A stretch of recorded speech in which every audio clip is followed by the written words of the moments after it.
Hello and welcome to this special programme featuring highlights of our latest debate here from EU Green Week in Brussels, asking if it's time to wise up about water. We know that water pollution is the #1 concern for Europeans, according to the latest Eurobarometer poll.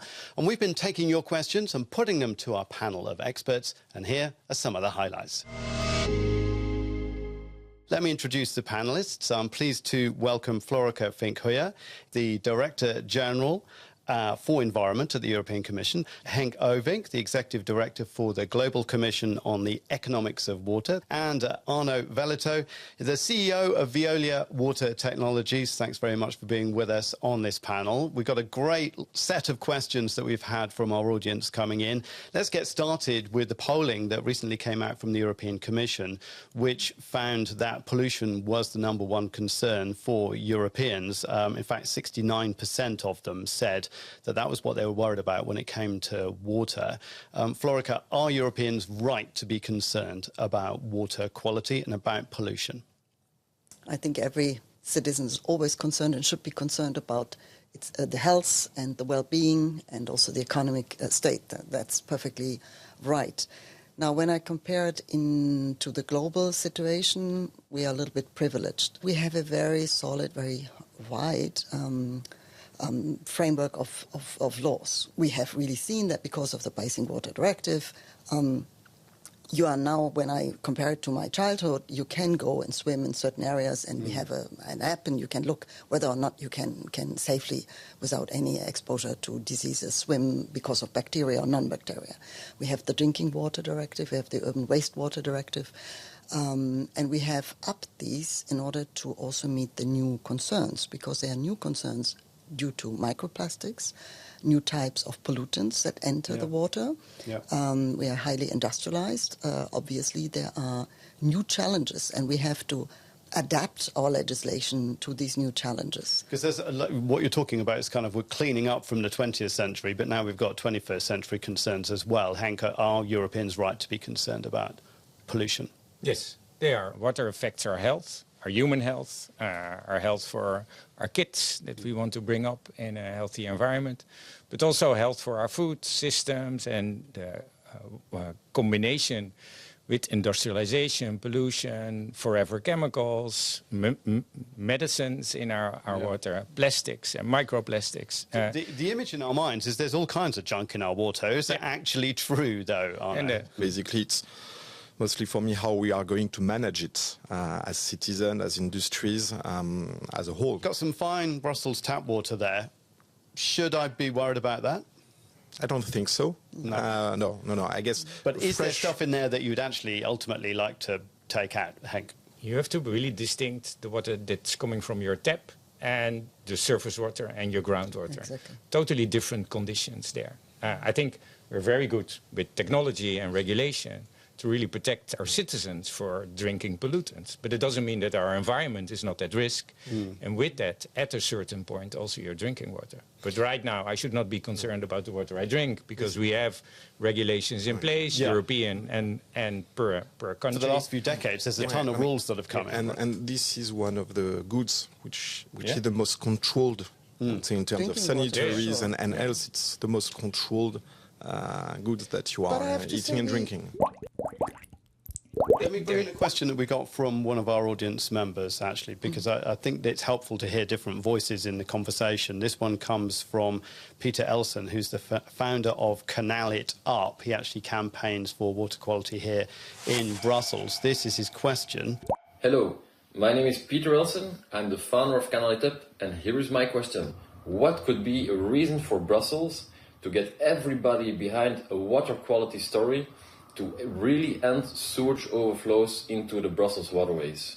And he's particularly concerned about sewage going into the waterways, the rivers, etc., which is to do with the way that the drainage system is set up. Arno, can you quickly kind of sketch out how that works? Because basically when it rains very heavily, you get these overflows, right? It really depends on the way the drainage system was set up. You have city where you have combined sewer system when you are getting water from households and wastewater from households, and also rainy water, which are combined. And then when it's raining too much, then yes, you have overflows.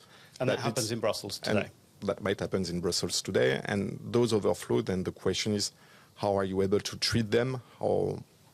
Which quantity of water are you able to treat? Because what is interesting with rainwater is treating the first stage of the rainwater, which is the heavy polluted water, that when you are on the street and the water which is washing the streets.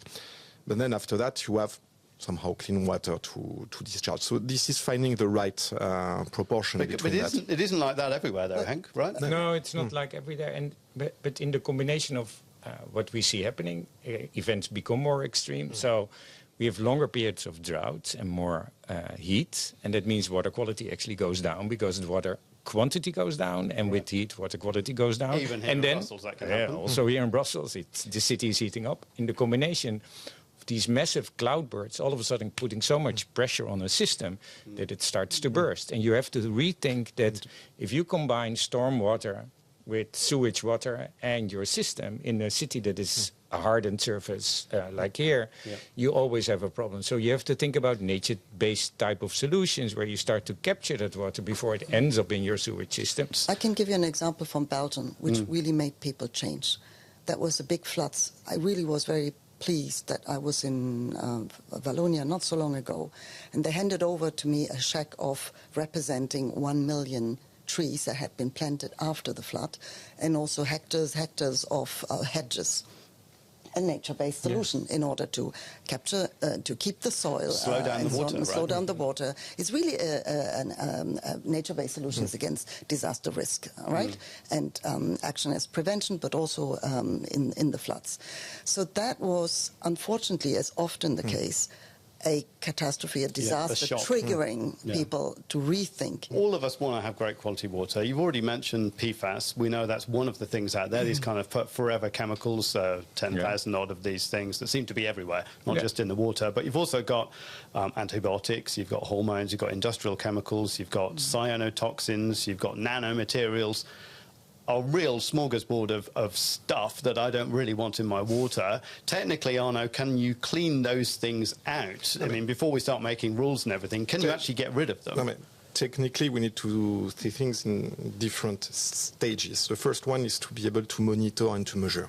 That's the first thing that we need to do, and that's what's coming on with PFAS. We are discovering PFAS every day, measuring because we're doing more monitoring. Because we are doing more monitoring. So doing more monitoring is getting to know better what's inside our water, what's inside our environment. And then while we are measuring, we have the technologies to remove this from the water. Then we will have to treat this pollution, but the technologies to remove this from water and to provide safe water to citizens are existing. Well, at the moment there are discussions about PFAS. Can you kind of update us on that, the situation at the moment? On the PFAS directly, we had 5 states who were asking our chemical agency, the ECHA, about a ban. And that was, I think it was Denmark, it was Sweden, it was Germany, it was the Netherlands, and Norway. And they have put that request forward. Now, ECHA is an independent agency. They are analyzing it. They have made a consultation where many have reacted and said, well, I need PFAS because of my industrial processes. Others were said, oh, but here I have already alternatives for it. So based on that, ECHA will make its opinion. Then the opinion comes to the Commission. Commission will have to decide. That is only foreseen for next year. So it's a very lengthy process. Let's move on and talk about agriculture. You had some big protests here in Brussels and other parts of Europe as well by farmers earlier this year. We know that that was politically a pretty hot topic. We had a question from Jerry McAvilly from Friends of the Earth in Ireland asking how can EU agricultural policy be reformed to support farmers who are improving water quality and delivering environmental benefits. Henk, is this really something that everybody should be concerned about? Are there good solutions to try and fix things? And how do you encourage the farmers who are doing a good job? Yeah, we should be worried about this. Second, what you should not do is single out the farmer, say you're to blame. The single farmer is not to blame for the pollutants that end up in our environment. It's a system around it that we really have to change. That's the thing. I've talked to agriculture experts who are saying, look, the farmers are water users, but they're also producers of food, of course, and so it's a whole system. What's the industry point of view on this? Wastewater, and especially wastewater coming from food industry, is very valuable. And this is something we should not forget. We are trying to remove things from the wastewater so that it does not affect our environment, but the things that we are removing are valuable. Florica, can I bring you in? How do we encourage the best farmers to do the great job? Globally, 70% of the water is abstracted for farming, globally, right? Yeah. It's not so different. It's a huge demand, right? It's a huge Food. demand. So, because for food and for food production, right? But globally we see, and that is also true for Europe, we will have facing more and more drought, right? So the idea of how to reuse water in irrigation for farming is quite important, because water is so precious. I mean, whether it's rainwater that you capture, whether it's a water that you reuse, water efficiency first is really what we have to think in all our approaches, and we have to think holistically. And there you can do a lot. And by the way, if I may say so, also a lot of third countries who have been faced perhaps with drought earlier on, they have systems, and we can also learn from each other there. You talked about irrigation. Water comes from the sky. We always, we never think about where it comes from. Eh? So this is this amazing thing, which is water. That's why I'm so passionate about, is that we think it comes somewhere from the ocean. 60% of the rain from the sky comes from land. That land, if we look at Europe, is under threat. So we pollute it. Our biodiversity is in decline. So land use policy is, and so therefore economic development are critically linked to the fact that we're depending on irrigation for our food system. There you're also talking about the water cycle. Yes. And we know that overarching all of this is climate change, which isn't going to go away as a problem, no matter how hard we try. It's not going away. And we have got to the point where people are saying we've broken the water cycle. Well, we dented it. We dented it. Massively. What do we do? What's the I mean, you can't regulate your way out of that one. Well, you can. But I think it's not a regulation. It's not a regulation, but I would already start by saying, if you only look at climate change, which is very abstract, I mean, the first thing is now to stabilize global warming. And if which we're doing a particularly bad job of doing at the moment. Yeah, but I would like to come back on nature-based solutions and the doubling of nature, because when we talked just a moment ago on the agriculture cycle, and we have a whole cycle of water. We have the blue water, we have the green water, which are the forest, the soil, and everything else. But we have the wastewater, the grey water. We have other types of water which we can also put together on how we can use it better, more efficiently. I like very much what Henk said. We need a systemic but very integrated approach. Right. You have to link of why can I not go for win-win solutions? How can I not use, change the floodplains, but also go for agricultural use and other things in urban planning? So I think, unfortunately, the world has become more complex, true. But that means also we have to think a bit more in a more broader systemic way. And if we do so, I think we can really go for solutions. What I like to really project is it's not that it is impossible. And that's why I'm also a little bit allergic of saying, oh, it's just climate change, because that is deresponsibilizing. I mean, you can do yourself something on nature degradation. You can do yourself something on pollution. Can I just bring in another question that we had, which was an unusual idea to me, honestly, when I heard it, but it was a question we had from Charlene Alberici, who is from something called the Fluctuations Festival. And this is her question. Bonjour, je suis Charline de l'équipe Fluctuation, le premier festival fluvial itinérant en Europe. Je voulais savoir si pour préserver l'eau et atteindre nos objectifs climatiques d'ici 2030, nous ne devrions pas doter nos rivières, nos fleuves, nos mers et océans d'un statut juridique spécifique. So a kind of legal protection for your rivers. Not quite sure what that would be, Henk. What are we talking about here? There are countries around the world that are not only considering that, but are actually doing that. Dominican Republic already had nature in their constitution to give it a right, and they're working on including rivers as a specific element of that. All this question about giving a river's body a legal entity, it's really raising awareness on how much we have an impact on them, and how much we, on the way we are developing and we are harming those natural resources. Again, I think it is amazing giving a river a right. So I think it depends really where it is needed or not, but the awareness or the the ownership idea of I take care. I give you now an example of something very completely different. In France, there's this idea of adopting a river for school classes, which I found is a very, very nice and very good idea because you create ownership and that you can do and scale up. Yeah. So giving legal status might be very important in some cases. Let's talk about desalination. It's a bit of a key word when it comes to conversations about water because it's used in many parts of the world. Here in Europe, in Catalonia, we have it going on at the moment. A lot of the water in Barcelona, if you're going there, is coming from desalination. But also they've got recycling and regeneration of water, where they're pumping it back upstream and then taking it back out again. Are those appropriate solutions, considering that we've got climate change coming? We know that even here you can have a drought where it seems to rain all of the time. It can still happen. Henk, is desalination something that should be part of our playbook when it comes to dealing with water problems? Yes, and there's a reason for that. It starts with the question where and why.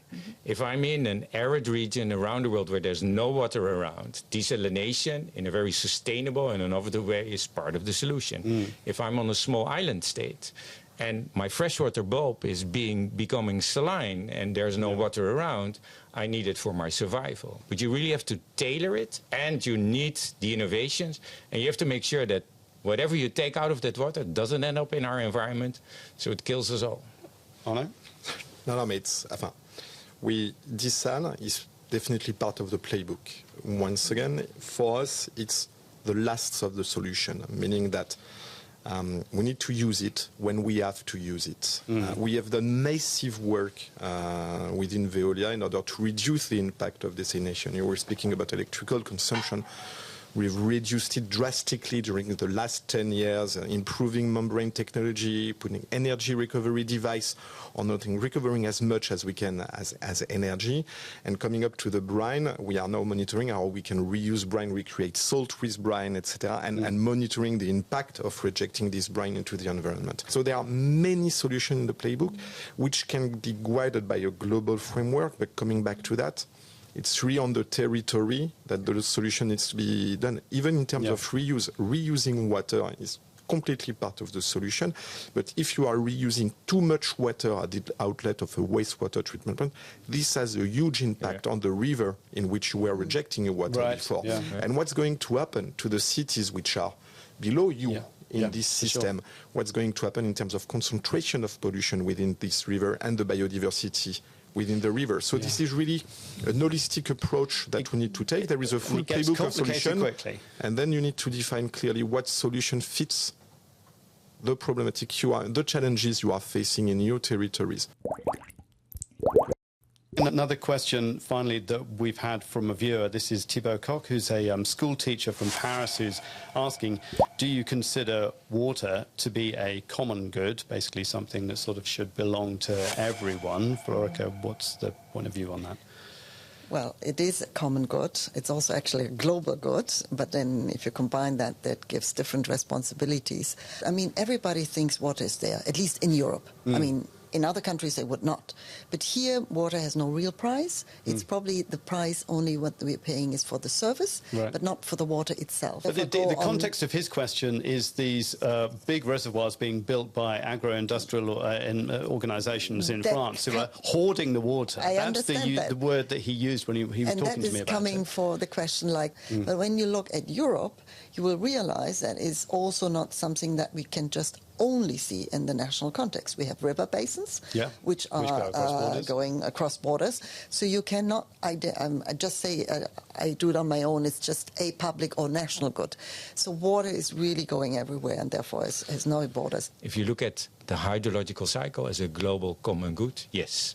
At the public good, you have to regulate it on the national level, and here in the European Union, of course, on the European level. I mean, we all know that we have resource depletion, and we have scarcity of resources. There will be a run on resources. Now, what is the most important resource for all?